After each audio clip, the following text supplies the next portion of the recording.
Oh,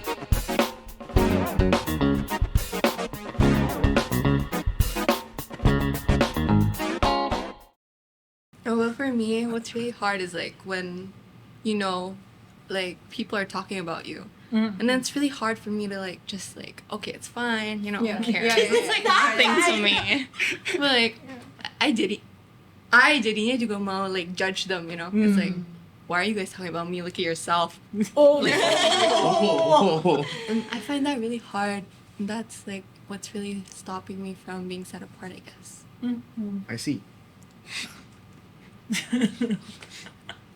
No, but that's very real, I think. Yeah.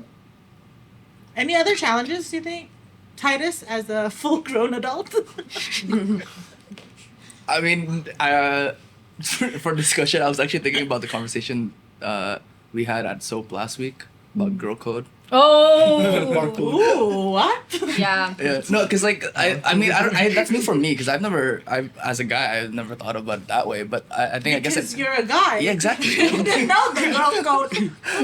Yeah, but some of the teens were talking about how like the conversation of perhaps between two girls, I think one gets hurt by one. You want me to explain this? Yes, please. Okay, please explain this. Yeah. So the situation was Do when not name names, please. No. I'll use us as an example. Okay. So Kazi, Nadia, and I were all friends, right? And then Nadia and I fall out, right? We not friends. Kazi, as my friend, itu like girl code would say that like Kazi would automatically nggak suka sama Nadia juga, Oh, gitu yeah, loh. yeah. Blind loyalty thing, yeah. Yeah, and so that was something that we talked about gitu. Yes. Right? Yes. Yeah, that's continue your exactly. point. And so it's for me at least. Thank like, you for the illustration. I'm just it's not something I experience obviously or think about, but it was just an interesting new perspective that I didn't think about. I've never seen, like I've never heard of, and because it's like that like it is kind of that idea of like what you were saying, blind loyalty, but at the same time like not even trying to see the full thing or not even trying to understand each other.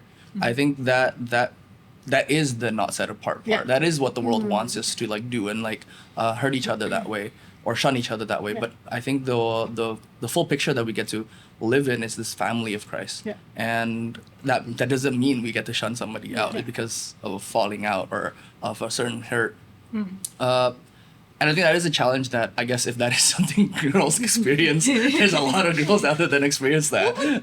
Don't guys also have codes? Yes, but I don't know if we have something like that. Barcode. I don't The know. only code I know is barcode.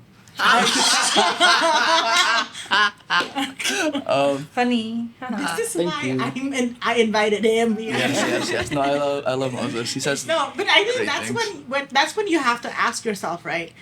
Whose code, like, gets the highest voice? Like Right, the girl right. code or God's code? Or God.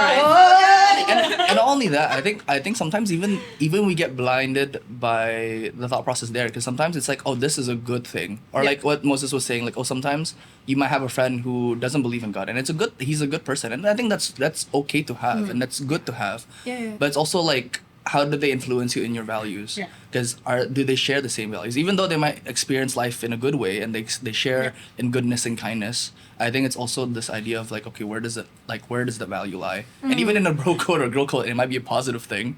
You have to understand too, like where does the source of the value come from? I think that's also the question. I remember we had that conversation too, PT. Yeah, because it's not just about. I think what we were talking about was something along the lines of like it's from the overflow of your heart. It's the overflow of like your values is what is applied to your life, and so some other people can have make good decisions, but if the value doesn't actually come from a relationship with Jesus, then there's Right. something missing in that. Right. And I think that point really resonates with me because I feel like, especially as teenagers, like you're kind of open-minded, you're still learning a lot of things, like in school, in terms of like it's like your brain is sort of fresh and you're getting all these new all this new information all the time. And I just needed to She's say, like, saying this after she's done with IB. Because before that wasn't what she's done with learning. Yeah, no, it's like you're kind of overloaded with input every single day, every single hour. And it's not just like bro code or girl code anymore. It's like all of these codes. You go on Instagram, you scroll like reels, and you get like 5 different perspectives thrown at you on different that's things true. from like different people, and it's all so confusing sometimes. And obviously, like, there's just a lot of things that I feel like people want you to think nowadays. And I had a conversation with someone recently, and they were talking about how, like, in some cases, schools don't teach you how to think. Well, not schools, like people or maybe social media doesn't teach you how to think, but what to feel. And I feel like in a lot of cases, it's so true that we start acting based on our emotions, based on all these like micro trends, basically, like what's happening, what's hot in the moment, and we don't really like stick or are grounded to our core values. I feel like sometimes I'm thrown around by the wind, you know.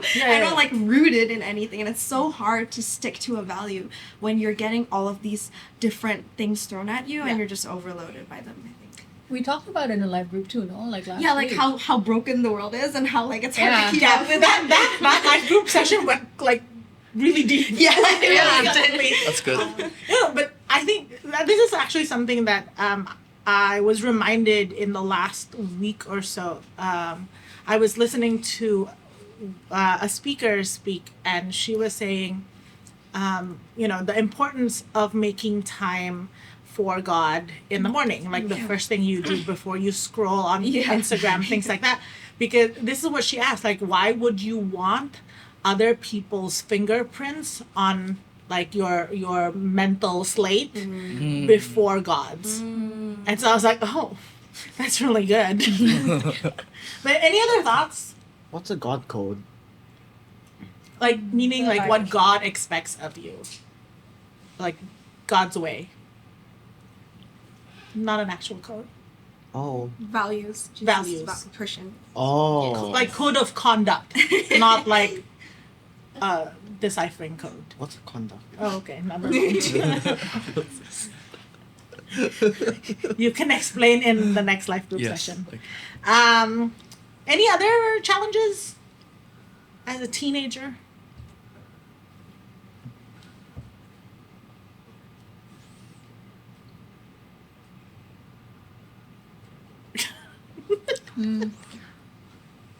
I think a challenge as a teenager, is like saying no. I feel like it's already, at least at school, it's easy for people to gossip, and it's like it's everywhere. It's hard for you to find a place that or people that don't gossip, because it's so normalized and it's like everywhere. And so everywhere you go, there's new gossip about this person, and another place you go, oh, there's a new gossip about this person. And so sometimes I feel like, or they say, oh, it's not gossip, but they speak about other people behind their back. I think it's hard for teenagers to like step back from that, or to like not want to be a part of that, because it's everywhere. And so sometimes I feel like we need to be intentional in actually saying no, or like even directing the conversation into another topic, rather than talking about people. I don't know, like talk about something. Yeah. Yeah. Cool. Oh, it's like when like your group of friends are like, oh my gosh, guys, there's like this new party coming up. I really want to go. Yeah. And then we're like, huh? Oh. Sure. And I think there's like the dilemma that, like, going back to what Jacob said earlier, like there's a dilemma in the sense that on one hand you want to like build a good friendship, you want to earn your friends' trust, because that's the, like, if you want to start, like, let's say you want to start influencing people positively, or you want to share about Jesus to your friends, you need to build a friendship first. Everyone says, like, you need to build these bridges, you need to build trust, you need to actually love them first before you can start thinking about all these other things.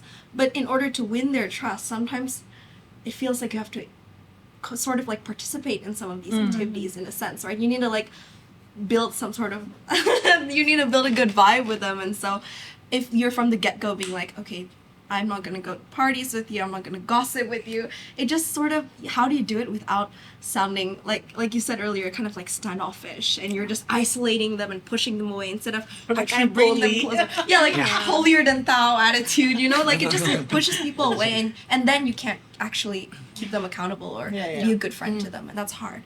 Whoa. Okay, so we've talked about challenges. How about what encourages you? Like in your journey and how you're trying to manage all of these things, what are some of the things that are encouraging you to be set apart? Things, communities, people. Yes, Moses. I'll say when you see someone do it themselves, you're like, whoa, how come they do it and make it seem so easy? So like when you see someone do it, then you get Do it meaning being set apart, right? Yeah. Okay. When you see someone do it, then you're like, whoa, I want to be just like that. Okay. Anyone else? I don't need to stare at the cat because Moses is already doing that. My mom. Oh, I'm sorry. You're fine. Okay. Your mom? Yes. Wow. Nice reflexes. I think we should cut that out, you know. What was the question again? No, I love how she already answered. You're like your mom. What or whom or what community encourages you to live apart. Live set apart? And you said your mom. Yes, my mommy. My mommy, she's like really cool. Like whenever I'm like, Mom, I really don't want to be friends with them anymore. What do I do? And she would always want to ask like, why? Like, what's the problem? Like, did they do something to you, or is this just a you problem? Like, you should like talk to yourself about it. And then she would randomly pull up her phone and be like, read this. And I'm like, okay, thanks, Mom. And then it sorts of makes me like, okay, then I guess my mom really wants me to, what's it called, be set apart. And then seeing her also be set apart, like, really affects me and how I want to be as a person. Yeah. I like the question that she asked. That is it something like, is it, you know, an actual issue, or is it a you thing? Because if it's a you thing, then you need to reflect and ask God for forgiveness and ask God to point out if there's a character issue in you that needs to be dealt with. I really like that, because then it's not just like, oh, like, what's wrong with the friendship? Can we come up with a solution? Sometimes it's asking, hey, is it actually a thing, or is it a you thing? Yeah. Any others? What's encouraging you to live set apart?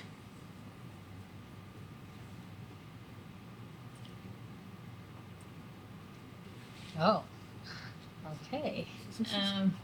I think for me, something encouraging is having community. We talked about it in the beginning, right? Having people that are also set apart, or that wants to be set apart. I think that helps me, because I feel like then I can learn from what they do as well. Sort of, did you say that? Oh yeah, Moses did say that, like learning from what other people do. I think a lot of times I would see like my friends at church and how they do like amazing things.